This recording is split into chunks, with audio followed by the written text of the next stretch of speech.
Ilapat nyo po dyan sa area na yan yung isa nyong kamay. Tapos yung kabilang kamay, ipantapik nyo po. Okay, so simpleng technique po ang ituturo ko sa inyo para malaman natin kung posibleng may sakit sa bato yung kakilala nyo. So kung may kakilala po kayo na hirap umihi, masakit yung pantog, tapos laging naglalagnat, gawin nyo po sa kanya to. So una, patalikurin nyo lang po yung kakilala nyo. So nasa likod nila kayo, and nakatayo po siya ng diretsyo. Tapos hanapin nyo lang po yung dito na parte. Yan. Dito po banda. Yung bandang lower back nila. Tapos ilapat nyo po dyan sa area na yan yung isa nyong kamay. Tapos yung kabilang kamay, ipantapik nyo po. Tapikin ko pre, okay lang? Oh, sige.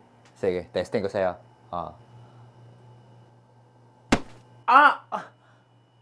Sabi mo tapik lang. So dapat kabilaan po yan. Isa dito, tapos isa dito. Pag nakaramdam po ng kirot or sakit yung kakilala nyo, posible po na baka may diferensya yung kanyang kidney.